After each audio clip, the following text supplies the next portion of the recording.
Back in the early 2000s, as a young adult, I enlisted in the United States Army. I went down there the day after that, in the afternoon. We stopped by Golden Corral for dinner, and for at least me, the last sweets and soda I would have until at least after AIT was completed. We got down there late at night. It was June 15th. And I knew my life would never be the same. After a full week of in processing, we got sent to our units for basic. And 9 weeks after that, we graduated. Basic training was difficult. I remember that quite well. But not as difficult as what would come next. I boarded a bus that went to Fort Eustis, Virginia. There, after a long ride, I was in process for EIT. Didn't take nearly as long, and sent to my unit. They showed me where my barracks were, who my roommates were. We'd see each other usually at nights, unless we were on duty. I went to... It was very different from what I had been dealt with in the last few months. In a way, more lenient, more relaxed, but also tougher. Instead of learning how to drill, how to fire weapons, we were learning how to do our jobs. It was on September 11th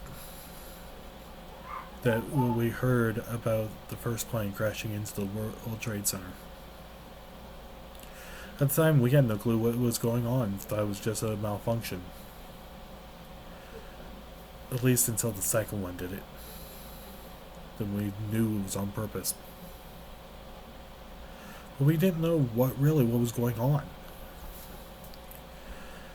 It wasn't until after the third building, the Pentagon, was hit by a third plane, that we knew we were going to war with someone. Too many deaths. Too many lives lost. We heard about the brave civilians on the fourth plane in Pennsylvania. And I recall so much thinking, who could have done this? I remember the senators, House of Representatives, standing, singing "God Bless America," and then agreeing it was time to go to war on terrorism. They asked us for volunteers to go help with finding survivors. I offered but was turned down. I was still brand new to the area and still a new recruit.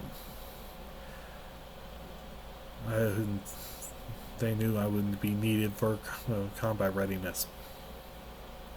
So I was denied. I remember some of the senior staff,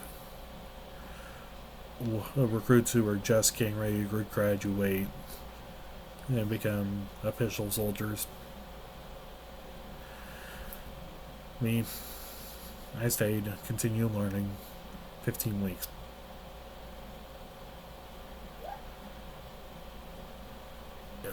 I graduated mid-December. Again, difficult, but it was worth it. I got assigned to Fort Bliss as my first base, which kind of weirded me out. But because my grandfather was also Army, my dad also Army. None of either of them had ever been placed at the same base, ever, and we expected it to be the same with me.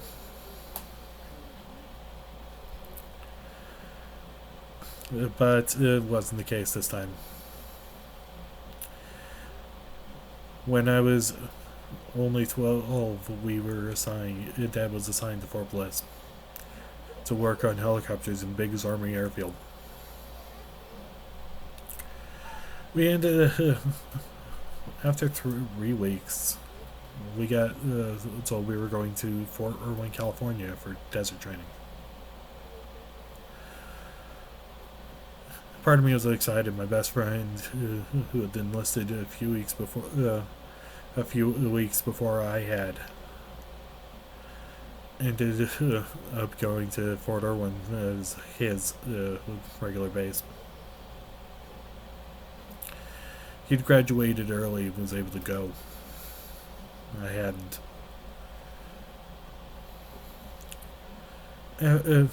I can't say what all happened there because they told us never to tell anyone or anything.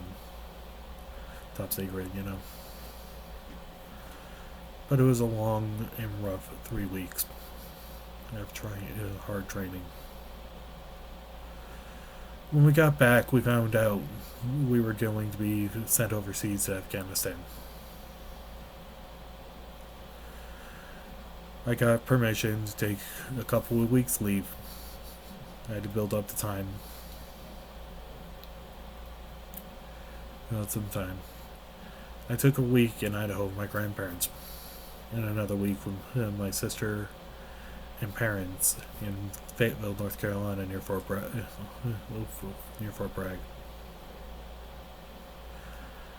While I was gone, they had moved. So it was a little shock to get picked up from the airport and be driven to a house I'd never seen in my life.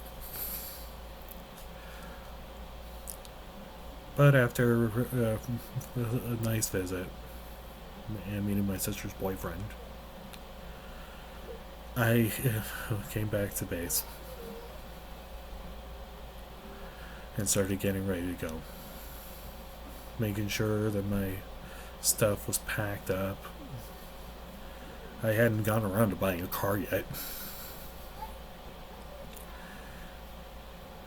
Luckily, I'd gotten my license just before graduation from high school. But we flew over to Afghanistan, commercial airplanes. We're to arrive safely. They took us over to the airfield we would be using, and we started getting things prepared and set up. Our helicopters had arrived, and we started making sure to build place covers nearby each one held down in a row. This was to keep the sand from sandstorms out of the engines, as well as out of the rotor blades. After a while, it began to feel normal. We knew we were going to be here for a few years. And I thought, this isn't so bad.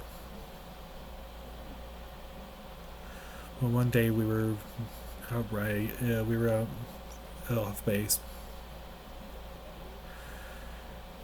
and riding around, and we got hit by a roadside bomb. Most of the people in the vehicle were killed. Me, I got lucky. I took a shrapnel to my lower right leg. A lot of blood and a heck of a lot of pain. Luckily for me, the medic had managed to survive with only a few scratches. He was able to stop the bleeding with a tourniquet. There was so much chaos that was going on there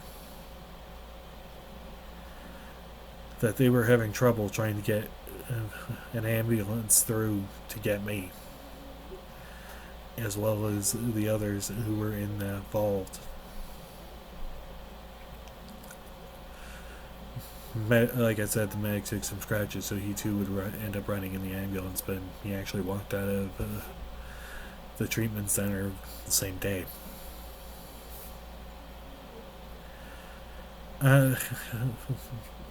After about an hour, and for me it felt a whole lot longer, they finally were able to get the ambulance to us. We rode as fast as they could get me to the hospital, but my tourniquet had been on too long. They needed to do a below-the-knee amputation. I was prepped for surgery, and my leg my lower right leg got removed in Afghanistan.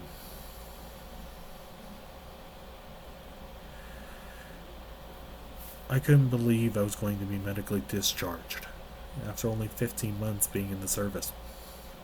Dad had survived almost 20 years, but more than that. Me, 15 months? Because of a wound? Well, they couldn't keep me in the military with a prosthetic. That was too much of a risk. So they medically discharged me, flew me home, and I ended up living with my parents again for the first time in over a year. Mom was driving me to and from PT, rehab, and OT. They were trying to get into the house, but my sister and her boyfriend refused to clean up after themselves. So we were lucky enough that the house was wide enough that we could get a wheelchair ramp, some wheelchair accessibility in there for me.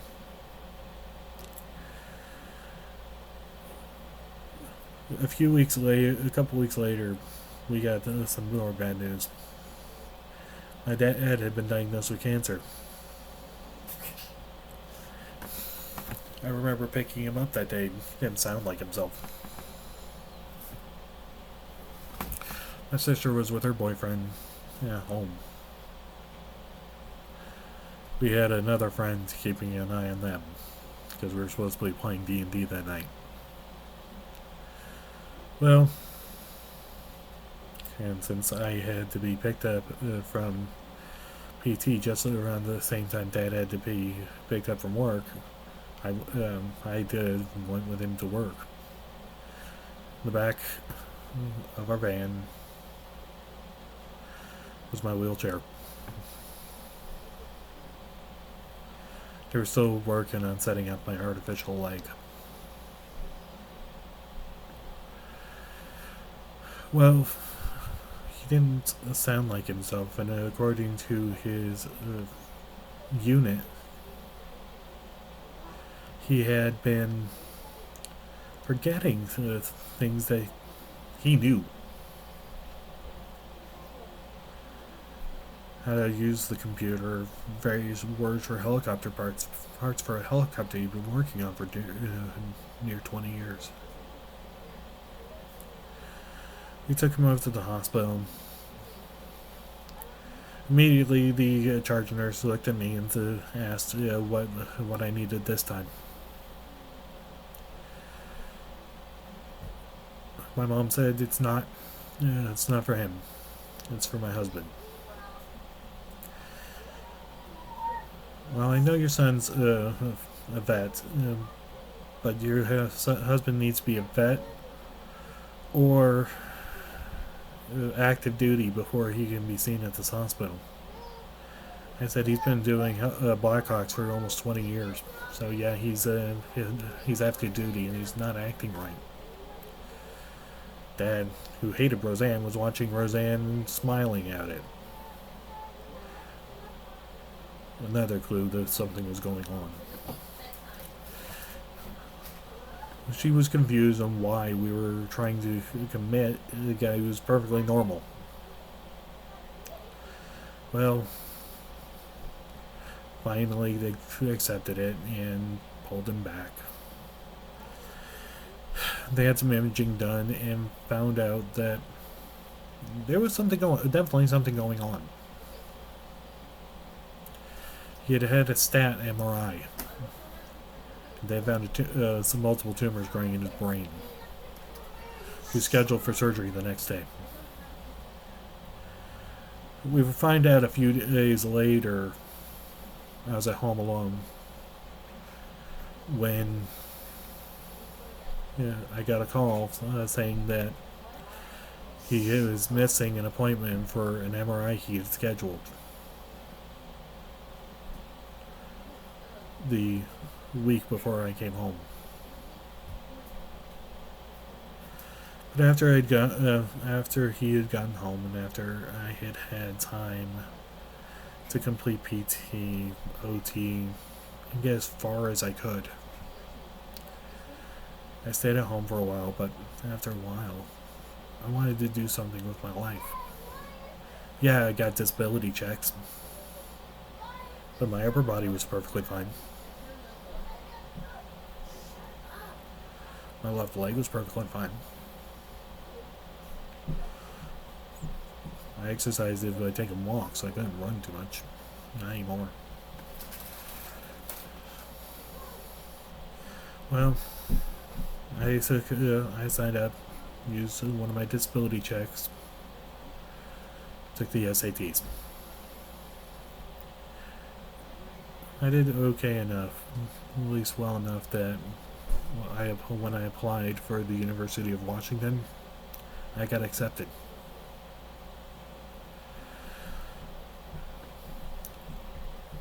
I'd always been fascinated by electronics, so I decided to take a degree in working on electronics and computers.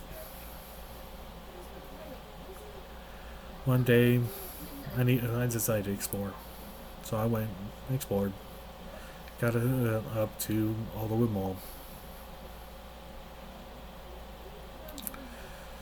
and I was going to the Disney store, and that's when I found her. She was beautiful and young. She couldn't have been more than 20 years old. I was 24.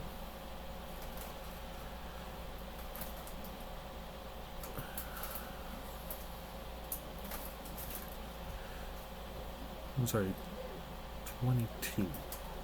So she was about 18, something like that. But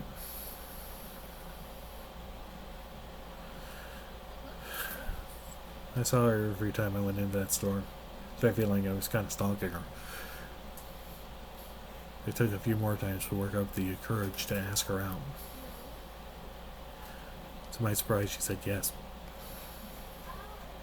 We went to see Pirates of the Caribbean, Deadman's Chest. Enjoyed it with her. After that, we went to a restaurant she knew about, a place called Ruby's. We talked, learned about each other, and started dating. I ended up getting my degree, and we became parents. One of the kids' favorite things to do was when my leg needs to be replaced, was to ride on my lap in my wheelchair.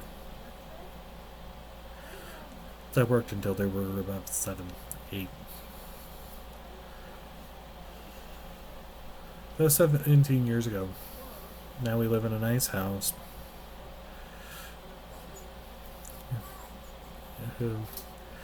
and make a decent living between the two jobs. I work at home doing IT, and she writes.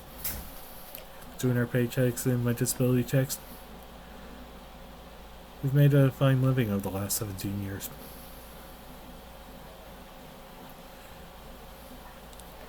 And let's see.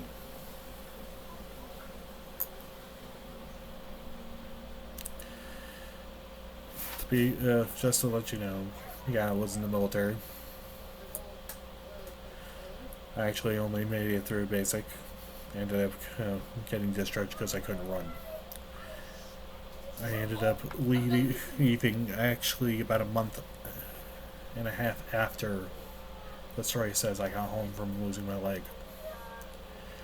Both my legs are quite attached, and Mandy and I have only known each other since 2008. We do have three wonderful kids, and we've still managed to work it out.